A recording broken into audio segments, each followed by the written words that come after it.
प्रिय विद्यार्थियों, good evening. अभी हम लोग कल के जेई एडवांस के कुछ क्वेश्चंस देखने वाले हैं जो आपके सर्किट थ्योरी और इलेक्ट्रोस्टैट से हैं। बेसिकली जैसे आपके स्क्रीन पे क्वेश्चन है, ये एक सिंपल सर्किट एनालिसिस का क्वेश्चन है, लेकिन हमारा उद्देश्य क्वेश्चन को जल्दी से बनाना नहीं है। हमारा उद्देश्य ये है कि हम इस सर्किट को सॉल्व करने के दौरान क्या क्या चीज़ें आप गलती करते हैं, इसको पॉइंट आउट करना है। जैसे इसमें दो बैटरी दिया हुआ है, E1 12 वोल्ट का, E2 6 वोल्ट का, और बाकी आठों रेसिस्टेंस का वैल्यू 1 ओम है। और आपके पास चार ऑप्शंस हैं जिसमें से कोई करेक्ट हो सकता है, सारे करेक्ट हो सकते हैं। तो अकॉर्डिंग टू सॉल्यूशन, हमारे सॉल्यूशन के अनुसार ये चारों सही है। तो बेसिकली आप इस सर्किट को मॉडिफाई करके इक्वी पोटेंशियल से मॉडिफाई करके आप इसमें नोडल एनालिसिस का यूज कर सकते हैं। तो हम लोग बाद में वो सर्किट फॉर्म भी देख लेंगे, बट हमारा उद्देश्य ये है कि बच्चे जैसा सर्किट है वैसे ही उसको एनालाइज करने का कोशिश करें। बेसिकली इसमें अगर आप पोटेंशियल लिख पाए हर नोड का, हर पॉइंट का, तो आप इसमें हर रेसिस्टेंस के थ्रू करंट लिख सकते हैं। तो कौन सा बैटरी कितना करंट सप्लाई करेगा, बेसिकली मेन कॉन्सेप्ट वो है। तो इस सर्किट को सॉल्व करने के लिए हम क्या करते हैं, सिंपली हम यहाँ पे E1 के निगेटिव प्लेट का पोटेंशियल 0 वोल्ट एज्यूम कर लेते हैं। इसके कारण यहाँ का जो पोटेंशियल होगा, इस नोड का पोटेंशियल 12 वोल्ट हो जाएगा। और फिर मैं ये कह रहा हूँ कि इस वाले नोड का पोटेंशियल मैंने X माना, और इधर वाला राइट मोस्ट नोड का मैंने पोटेंशियल Z मान लिया। अब आप जरा देखो, ऊपर के दोनों नोड, ऊपर और नीचे का नोड, इन दोनों का पोटेंशियल सेम होगा, तो मैं इसको Y और यहाँ का पोटेंशियल भी मैं Y मान लेता। अब मैंने हर नोड पे पोटेंशियल डिस्ट्रीब्यूट कर दिया है। अब हम चाहें तो नोडल इक्वेशन लिख सकते हैं for node X, for Y and for Z। तो अगर मैं X के लिए नोडल इक्वेशन लिखूं तो X से 3 रेसिस्टेंस जुड़ा हुआ है।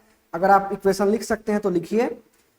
पहला R3 रेसिस्टेंस को अगर देखेंगे तो X -6 -12 मीन्स X -18/1, बिकॉज सारे रेसिस्टेंस का वैल्यू 1 है। तो करंट लिखना है तो potential difference by resistance.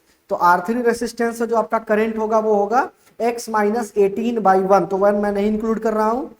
R6 से अगर लिखना है तो आप लिख सकते हैं प्लस X -Y/1, और उसी तरह से R5 से अगर करंट लिखना है तो आप लिखो X -Y/1 and this all should be equal to 0। Net outgoing current from any junction should be equal to 0। अगर इसको सिंप्लीफाई करेंगे तो ये आ जाएगा 3X - 2Y is equal to 18, right. ये बना हमारा इक्वेशन नंबर फर्स्ट। अब मैं Y के लिए इक्वेशन लिखता हूं जैसे मैंने X के लिए लिखा है। तो जरा देखो, R2 से मैं करंट लिख रहा हूं तो मैं लिखूंगा Y -12/1। मैं R6 से अगर करंट लिख रहा हूं तो मैं लिख रहा हूं Y -X/1, और मैं R7 से अगर करंट लिख रहा हूं तो मैं लिखूंगा Y -Z/1। सारे करंट मैंने लिख लिया है और this must be equal to 0। मैं इसको सिंप्लीफाई कर रहा हूं तो आएगा 3Y - X - Z is equal to 12 and this is equation number 2, right. इसी तरह से अब Z के लिए आप नोडल इक्वेशन लिख सकते हैं। सिमिलरली आप लिखें तो लिख सकते हैं Z -Y/1 plus Z -Y/1 plus Z -0/1। R1 resistance से जो करंट जाएगा वो Z -0/1 है। आप सर्किट को देख सकते हैं, this should be equal to 0, और यहां से आएगा, आप सॉल्व करो, 3Z - 2Y is equal to 0। तो यहां से sir Z is equal to आ जाएगा 2Y/3। ये हमारा इक्वेशन नंबर 3। अब इक्वेशन नंबर 3 को अगर मैं 2 में पुट कर दूं, अगर इक्वेशन नंबर 3 को मैं 2 में पुट कर देता हूं तो क्या आएगा, जरा देख सकते हैं आप लोग। ये आ जाएगा 3Y - X - 2Y/3 is equal to 12, और मैं इसको सॉल्व करूं तो आ जाएगा 7Y - 3X is equal to 36। मैं इसको मानता हूं इक्वेशन नंबर 4। Equation number 4। अब मैं 4 को और 1 को सिंप्लीफाई कर सकता हूं। 1 को मैं यहां लिख देता हूं 3x minus 2y is equal to 18। मैं इन दोनों को सिंपली ऐड कर दे रहा हूं। आप इन दोनों इक्वेशन को ऐड करो, मुझे x और y मिल जाएंगे। जब इनको ऐड करोगे तो ये समाप्त हो गए। तो यहां से आ गया हमारा 5y is equal to 54। Then y आ गया आपका 54/5 मीन्स 10.8 वोल्ट। आपको y पॉइंट का पोटेंशियल मिल गया है 10.8 वोल्ट, राइट। जब आप किसी एक इक्वेशन में पुट करोगे तो यहां से आपको x का वैल्यू भी मिल जाएगा, वो आ जाएगा 13.2 वोल्ट। रख के सॉल्व करना 13.2 वोल्ट। और z is equal to 2y/3 है, y का वैल्यू रखने पे z का जो वैल्यू आ जाएगा वो आ जाएगा 7.2 वोल्ट। तो मैंने सारे नोड का पोटेंशियल लिख दिया। यहां हो गया 7.2 वोल्ट, यहां हो गया 10.8 वोल्ट और x के जगह पे आ गया हमारा 13.2 वोल्ट। अब आप बहुत इजी तरीके से किसी भी रेसिस्टेंस का करंट निकाल सकते हैं। जैसे पहला ऑप्शन है magnitude of current flowing through R1 is 7.2 ampere. जरा देखो R1 से तो मैं निकाल सकता हूं करंट थ्रू R1 बराबर, देखो Z माइनस 0/R1, तो 7.2 माइनस 0/1 मीन्स 7.2 एम्पियर। तो पहला ऑप्शन करेक्ट गया। सेकेंड ऑप्शन देखो magnitude of current flowing through R2 is 1.2 ampere. जरा R2 को देखो, R2 ऊपर वाले रेसिस्टेंस को देखो, ऊपर है 10.8 वोल्ट, नीचे है 12 वोल्ट, तो पोटेंशियल डिफरेंस हो गया कितने का भाई 1.2 वोल्ट का, और रेसिस्टेंस का वैल्यू है 1 एम्पियर। तो सर पक्का है कि करंट इधर से इधर जाएगा। आप डायरेक्शन भी डिसाइड कर सकते हो पोटेंशियल डिस्ट्रीब्यूशन के बाद। तो आप निकाल सकते हो करंट थ्रू R2 बराबर 12 माइनस 10.8/1 और this simply comes out as 1.2 ampere, यानी ऑप्शन नंबर बी भी सही है। इसी तरह से ऑप्शन नंबर सी को अगर देखो तो R3 से हमको सर करंट निकालना है। देखो R3 सर्किट में देखो यहां 13.2 है, जैसे मैं E2 को क्रॉस करूंगा R3 के वन एंड का पोटेंशियल मैं लिख सकता हूं 13.2 माइनस 6, 13.2 माइनस 6 लिख सकते हैं ना। बैटरी के पॉजिटिव से निगेटिव की तरफ जा रहे हैं तो पोटेंशियल ड्रॉप होगा 13.2 माइनस 6, तो ये आ जाएगा सर 7.2 वोल्ट यहां का पोटेंशियल। तो आप जरा देख लो R3 के दोनों एंड का पोटेंशियल आपको मिल गया 12 और 7.2, यानी पक्का है कि करंट इधर से इधर फ्लो करेगा। आप सर्किट से देखो और कितना करंट आएगा सर R3 से, तो आप निकाल सकते हो 12 minus 7.2/1, this comes out as 4.8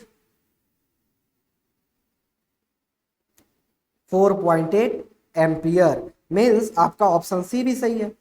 और आप अगर R5 से करंट निकालना है, जो लास्ट ऑप्शन है वो देखो, तो R5 के क्रॉस का पोटेंशियल देखो 13.2 और 10.8। तो अगर R5 से मैं करंट लिखना चाहता हूं तो सिंपल ओम्स लॉ लगाएंगे, कितना हो जाएगा भाई 13.2 माइनस 10.8/1, तो ये आ जाएगा हमारा 2.4 एम्पियर। मीन्स आपका ऑप्शन डी भी सही है। तो बेसिकली ये क्वेश्चन जो है आपके बेसिक सर्किट एनालिसिस से ये सवाल है। तो जेई एडवांस ये आपसे एक्सपेक्ट करता है कि आपको बेसिक सर्किट एनालिसिस करने आए, कौन सा बैटरी कितना इंपॉर्टेंट है, कौन सा बैटरी कितना करंट सप्लाई कर रहा है।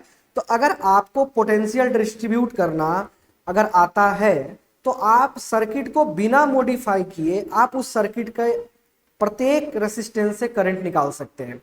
बैटरी कितना करंट सप्लाई कर रहा है, किस रेसिस्टेंस के क्रॉस कितना पोटेंशियल डिफरेंस है और किस रेसिस्टेंस से कितना करंट पास कर रहा है, आप सिंपली इसको कैलकुलेट कर सकते हैं। अच्छा सर, अगर मान लीजिए कि इस सर्किट को हमें कुछ और सोचना हो, कुछ और तरीके से, तो आप इस सर्किट में केवीएल भी अप्लाई कर सकते हैं, सर्किट को थोड़ा मॉडिफाई करके उसका सर्किट भी हम ड्रॉ कर सकते हैं। ये चाहे तो आप खुद से ट्राई कर सकते हैं। आप देखो ऊपर और नीचे का दोनों नोड का पोटेंशियल y है, तो मैं चाहूं तो नीचे वाले पॉइंट को जाके ऊपर वाले के साथ मर्ज करा सकता हूं। भाई फोल्ड कर सकते हैं, फोल्डिंग सिमेट्री दिख रहा है आपको। अगर मैं फोल्ड करूंगा तो देखो सर्किट में R6 और R5 ये दोनों पैरेलल में आ जाएंगे। उसी तरह से R2 और R4 ये दोनों पैरेलल में आ जाएगा, और R7 और R8 ये दोनों पैरेलल में आएगा। और चूंकि प्रत्येक रेसिस्टेंस 1 ओम का है, तो दो इक्वल रेसिस्टेंस अगर पैरेलल में होंगे 1 एम्पियर के 1 ओम के, तो उनका इक्विवेलेंट रेसिस्टेंस कितना होगा? 0.5 ओम। तो आप इस सर्किट को रीड्रॉ कर सकते हैं आराम से। चलिए मैं इस सर्किट को रीड्रॉ करता हूं सेकेंड मेथड। हम इस क्वेश्चन को सेकेंड मेथड से भी देख सकते हैं, यूजिंग सिमेट्री। तो आपका ऊपर और नीचे का पोटेंशियल सेम है, तो आपने दोनों पॉइंट को क्या कर दिया? कॉमन कर दिया। तो जरा सा देखेंगे, सर्किट रीड्रॉ हो जाएगा। ये आपका बैटरी है 6 वोल्ट का, इसके साथ एक 1 ओम का रेसिस्टेंस है। ये आपका दूसरा बैटरी है 12 वोल्ट का, इसके साथ एक 1 ओम का रेसिस्टेंस है। उसके बाद नीचे वाला ऊपर वाले के साथ पैरेलल गया, ये सारे 1 ओम, ये बैटरी 6 वोल्ट, ये बैटरी 12 वोल्ट। ऊपर वाले का जो रेसिस्टेंस होगा, गौर से देखेंगे तो दो अगर पैरेलल में जाएंगे तो इसका रेसिस्टेंस आ जाएगा 1/2 ओम, राइट। और इसके साथ अगर देखो तो बीच वाला भी दो पैरेलल में आएगा, तो यहां भी बनेगा 1/2 ओम। और लास्ट में ये वाला जो है, ये भी दो पैरेलल के मिलने से बनेगा, तो इसका भी इक्विवेलेंट आएगा 1/2 ओम। तो ये सर्किट कुछ ऐसा हो जाएगा। अब जरा सा एक चीज देखो, आप ये इस वाले पार्ट को देखो, 6 वोल्ट और 1 ओम को, ये सीरीज में है, तो हम इनको शिफ्ट भी कर सकते हैं, सीरीज एलिमेंट को शिफ्ट भी कर सकते हैं। तो अगर मैं शिफ्ट करूं, 6 वोल्ट के बैटरी को आगे ले जाऊं, 1 ओम को पीछे ले आऊं, तो आप क्लियर देख रहे हो कि ये 1 ओम और 1/2 ओम किस में है? सीरीज में है। उसी तरह से सेकेंड वाले इस वाले पार्ट के सर्किट में 1 ओम और 1/2 ओम आपके किस में है? सीरीज में है। तो मैं जरा सा इसको शिफ्ट करूं तो देखिए ये सर्किट रीड्रॉ हो जाएगा, ये सर्किट और सिंप्लीफाई होगा, और ये कुछ इस तरह का बनेगा। 6 वोल्ट का बैटरी, फिर 12 वोल्ट का बैटरी, और यहां पे एक रेसिस्टेंस मैं जोड़ दे रहा हूं जिसका वैल्यू आई थिंक हो जाएगा 1/2 और 1 सीरीज में, तो 3/2 ओम। और यहां वाले का भी एक रेसिस्टेंस हो जाएगा, वो हो जाएगा आपका 3/2 ओम, और बीच वाले का रहेगा 1/2 ओम। ये आपका 6 वोल्ट, ये आपका 12 वोल्ट। देखिए सर्किट कितना सिंप्लीफाई हो चुका है। अब क्या करना है सर? अब इजी वे में आप इसको सॉल्व कर सकते हैं। आप यहां का पोटेंशियल 0 मान लो, सॉरी, यहां का पोटेंशियल मैंने 0 माना, तो यहां का पोटेंशियल जो होगा ये आपका -12, और यहां का पोटेंशियल 6। इस नोड का पोटेंशियल मैंने x मान लिया। अब जरा देखो, नोडल इक्वेशन आप लिख सकते हो इस नोड से, तो आप आराम से लिख सकते हो x - 6/3/2 plus x - 0/1/2 plus x -12 means x + 12/3/2 is equal to 0। और जब आप इसको सॉल्व करोगे तो x का वैल्यू आ जाएगा, और जैसे x का वैल्यू आया 3/2 ओम से आपका करंट पता चल जाएगा, इधर वाले 3/2 से भी करंट पता चलेगा, और बीच वाले 1/2 ओम से भी करंट पता चलेगा।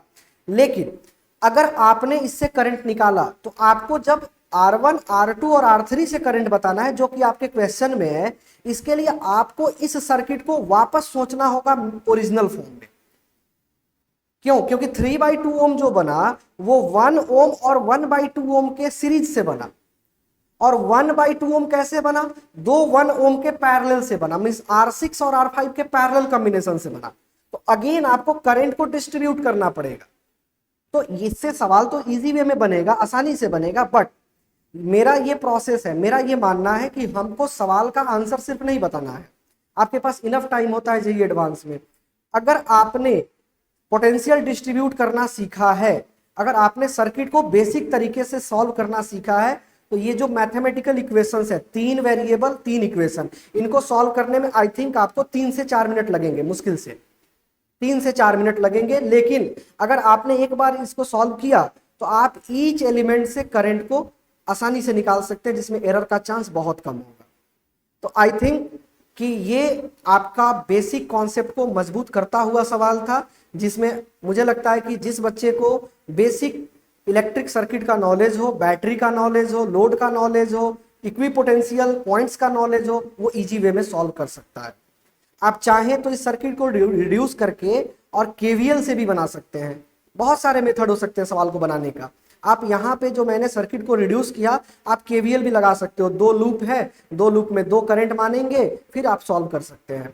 तो आई थिंक बहुत सारे मेथड हैं, बट मुझे लगता है कि basic method, fundamental is fundamental.